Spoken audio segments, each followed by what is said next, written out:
નમસ્કાર. જરા એક ક્ષણ માટે આંખો બંધ કરીને ખાલી સાંભળવાનો પ્રયત્ન કરો. કદાચ પંખાનો અવાજ, બહાર પક્ષીઓનો કલરવ કે પછી કોઈના બોલવાનો અવાજ. આપણી દુનિયા આવા કેટલાય અવાજોથી ભરેલી છે. પણ ક્યારે વિચાર્યું છે કે આ અવાજ જે ફક્ત એક કંપનથી શરૂ થાય છે, એ આપણા મગજમાં એક અનુભવ કેવી રીતે બની જાય છે? તો ચાલો, આજે આપણે આ ધ્વનિની અદ્ભુત સફરને સ્ટેપ બાય સ્ટેપ સમજીએ. ચાલો, એકદમ સિમ્પલ ઉદાહરણ લઈએ. કોઈ તાળી પાડે તો એનો અવાજ આપણને લગભગ તરત જ સાંભળાય છે. પણ તાળી પડી અને આપણને સંભળાય એ બેની વચ્ચે શું થયું? એ થોડીક માઇક્રોસેકન્ડમાં એવી તે કઈ જાદુઈ પ્રોસેસ થઈ જાય છે? બસ આ સવાલનો જવાબ જ આપણી આજની ચર્ચાનો વિષય છે. જુઓ, કોઈપણ અવાજનું મૂળ છે વાઇબ્રેશન, એટલે કે કંપન. ગિટારના તારને છેડો તો એ ધ્રુજે છે. ઢોલ પર દાંડી મારો તો એની સપાટી ધ્રુજે છે. અરે, આપણે જ્યારે બોલીએ છીએ ત્યારે પણ આપણા ગળામાં કંપન થાય છે. આ કંપન એટલે શું? બસ કોઈપણ વસ્તુનું ફટાફટ આગળ પાછળ થવું. અને આ જ ગતિ એની આસપાસની હવામાં એક પ્રકારની એનર્જી ફેલાવે છે. આ જ એનર્જી અવાજનું પહેલું સ્વરૂપ છે. તો આ કંપનથી બનેલી એનર્જી આપણા કાન સુધી પહોંચે છે કેવી રીતે? વેલ, એ હવા મારફતે આવે છે. એને કહેવાય છે સાઉન્ડ વેવ, એટલે કે ધ્વનિ તરંગ. આ બિલકુલ એવું છે કે જાણે શાંત તળાવમાં તમે પથ્થર નાખો અને પાણીમાં આમ ગોળ ગોળ લહેરો ફેલાય. બસ એ જ રીતે કંપનથી હવામાં પણ એક પ્રકારની લહેર, એક ડિસ્ટર્બન્સ પેદા થાય છે, જે એ એનર્જીને આપણા કાન સુધી પહોંચાડે છે. આ સમજવું તો ખરેખર બહુ જ રસપ્રદ છે. આ ધ્વનિ તરંગો આગળ વધે છે કેવી રીતે? કલ્પના કરો કે એક સ્પ્રિંગ છે, બરાબર? તમે એને એક બાજુથી ધક્કો મારો તો શું થાય? એના આટે એકદમ નજીક આવી જાય છે, રાઈટ? બસ આને કહેવાય સંઘનન. અહીં હવાના કણો પણ આમ જ નજીક આવી જાય છે અને પ્રેશર વધી જાય છે, અને પછી તરત જ એ આંટા પાછા ખુલી જાય છે, દૂર જાય છે. આને કહેવાય વિઘનન, જ્યાં પ્રેશર ઓછું થઈ જાય છે.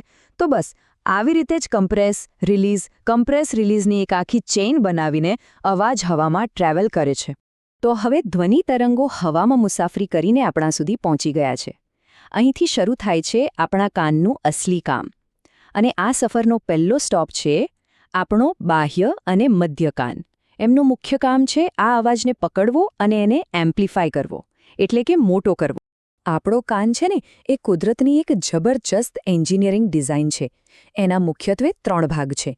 પહેલો બાહ્ય કાન, જે આપણને બહારથી દેખાય છે. બીજો મધ્ય કાન, જે કાનના પડદાની બરાબર પાછળ છે. અને ત્રીજો સૌથી અંદરનો ભાગ, આંતરિક કાન, જ્યાં સાંભળવાનો અસલી જાદુ થાય છે. આપણા કાનનો જે બહારનો ભાગ દેખાય છે ને, જેને આપણે પકડી શકીએ છીએ, એનું કામ એક સેટેલાઇટ ડિશ જેવું છે. એની આ ગૂંછડાવાળી ડિઝાઇન જાણી જોઈને એવી બનાવાઈ છે કે જેથી આસપાસના અવાજના તરંગોને એ ભેગા કરી શકે. પછી એ બધા તરંગોને એક સાંકડી ટનલ જેવી જગ્યામાં ધકેલે છે, જેને આપણે કર્ણનલિકા અથવા ઇયર કેનલ કહીએ છીએ. હવે ટનલના છેડે એકદમ પાતળો અને ખેંચાયેલો પડદો હોય છે, જેને આપણે કહીએ છીએ કર્ણપટલ, એટલે કે કાનનો પડદો. હવે જેવું ઢોલ પર દાંડી વાગે અને એની સપાટી ધ્રુજે, બસ બિલકુલ એ જ રીતે હવામાંથી આવેલા ધ્વનિ તરંગો જ્યારે આ પડદાને અથડાય છે, ત્યારે એ પણ ધ્રુજવા માંડે છે. અને અહીંયા જ હવાના તરંગોની જે એનર્જી હતી, એ હવે મિકેનિકલ વાઇબ્રેશનમાં ફેરવાઈ જાય છે. અહીંથી હવે અવાજની સફર પહોંચે છે મધ્ય કાનમાં. કાનના પડદાની બરાબર પાછળ એકદમ નાના 3 હાડકાની એક ચેન જોડાયેલી છે. એમના નામ છે હથોડી, એરણ અને પેગડું. આ કોઈ સાધારણ હાડકા નથી હો, એ એક લીવર સિસ્ટમની જેમ કામ કરે છે. પડદા પર જે હળવા કંપનો થયા હતા ને, એને આ હાડકાની સિસ્ટમ લગભગ 20 ગણી વધારે તાકાતવાળી બનાવી દે છે. જબરદસ્ત એમ્પ્લિફિકેશન. અને અહીં એક મજેદાર વાત કહું, આ 3માંથી જે છેલ્લું હાડકું છે ને, પેગડું, એ આપણા આખા શરીરનું સૌથી નાનું હાડકું છે. કેટલું નાનું? ચોખાના એક દાણા કરતાં પણ નાનું.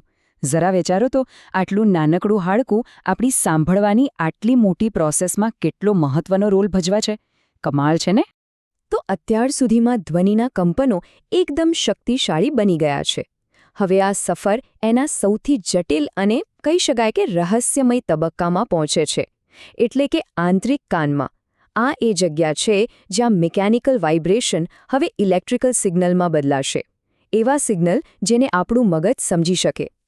આંતરિક કાનમાં એક શંખ જેવી, આમ ગોળ ગોળ વીંટળાયેલી એક સુંદર રચના છે. એનું નામ છે કર્ણવર્ત અથવા અંગ્રેજીમાં કહીએ તો કોક્લિયા. એની અંદર એક ખાસ પ્રકારનું પ્રવાહી ભરેલું હોય છે. પેલું જે છેલ્લું નાનકડું હાડકું હતું ને, પેગડું, એ આ કોક્લિયાની એક બારી જેવી જગ્યા પર ધ્રુજારી પહોંચાડે છે. એટલે હવે જે કંપનો હવામાં હતા એ હવે આ પ્રવાહીમાં પહોંચી ગયા. અને હવે અહીંયા જ અસલી જાદુ થાય છે. જેવું પેગડું દબાણ કરે છે, કોક્લિયાના પ્રવાહીમાં લહેરો પેદા થાય છે. આ લહેરો અંદર રહેલા હજારો સૂક્ષ્મ વાળ જેવા સેલ્સને હલાવે છે. આ વાળકોષો, જેને હેર સેલ્સ કહેવાય છે, એ ખરેખર તો કોઈ પિયાનોની કી જેવા છે. અલગ અલગ ફ્રીક્વન્સીના અવાજ માટે અલગ અલગ હેર સેલ્સ એક્ટિવેટ થાય છે. અને જેવી એમનામાં હલચલ થાય છે ને, એ તરત જ એ મિકેનિકલ એનર્જીને એક નાના ઇલેક્ટ્રિક કરંટમાં એટલે કે વિદ્યુત સંકેતમાં ફેરવી નાખે છે. બસ આ જ છે સાંભળવાની ક્રિયાનો સૌથી મહત્વનો ભાગ. તો અહીં આપણા કાનનું કામ લગભગ પૂરું થઈ ગયું. એણે અવાજના તરંગોને પકડ્યા, એને મોટા કર્યા અને છેવટે એને એવા ઇલેક્ટ્રિકલ સિગ્નલમાં ફેરવી દીધા જેને આપણું મગજ સમજી શકે. પણ આ સિગ્નલનો મતલબ શું? આ કોયડો ઉકેલવાનું કામ હવે મગજનું છે, જે આ સફરનો છેલ્લો મુકામ છે. પેલા વાળકોષોએ જે ઇલેક્ટ્રિકલ સિગ્નલ બનાવ્યા હતા ને, એ હવે એક હાઈસ્પીડ કેબલ મારફતે આગળ વધે છે. આ કેબલને કહેવાય છે શ્રવણ તંત્રિકા, એટલે કે ઓડિટરી નર્વ. આ નર્વ વીજળીની ઝડપે એ સિગ્નલ્સને સીધા મગજના શ્રવણ કેન્દ્ર સુધી પહોંચાડી દે છે. અને ફાઇનલી મગજ આ સિગ્નલ્સને રિસીવ કરે છે અને એને ડીકોડ કરે છે. એ પોતાની જૂની યાદો અને અનુભવોના આધારે તરત જ ઓળખી લે છે કે ઓકે, આ અવાજ તો તાળીનો છે, આ તો મારા મિત્રનો અવાજ છે, કે આ તો વરસાદનો અવાજ છે.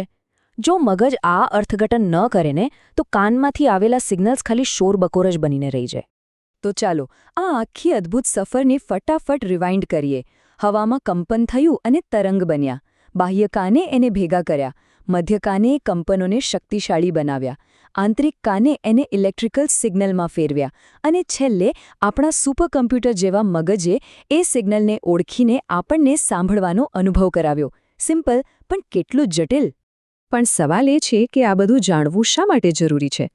જુઓ, આપણી સાંભળવાની શક્તિ ખાલી એક શારીરિક ક્રિયા નથી. એનાથી જ આપણે લોકો સાથે વાતચીત કરીએ છીએ, એકબીજા સાથે જોડાઈએ છીએ, સંગીત અને કળાનો આનંદ માણીએ છીએ અને સૌથી અગત્યનું, આસપાસના વાતાવરણથી સાવચેત રહીએ છીએ. આટલી નાજુક અને અદ્ભુત સિસ્ટમને સાચવવી એ આપણી જવાબદારી છે. એટલે જ ખૂબ મોટા અવાજથી બચવું અને કાનની સંભાળ રાખવી ખૂબ જ જરૂરી છે. વિચારો, એક તાળીનો અવાજ, ત્યાંથી લઈને મગજમાં એની ઓળખ સુધીની આ આખી પ્રોસેસ 1 સેકન્ડના પણ બહુ નાના ભાગમાં પૂરી થઈ જાય છે. આ જ પ્રક્રિયા આપણને દરેક ક્ષણે આપણી આસપાસની દુનિયા સાથે જોડી રાખે છે. ખરેખર આ સાંભળવાની શક્તિ એક કુદરત તરફથી મળેલી એક જબરદસ્ત અને અમૂલ્ય ભેટ છે, નહીં?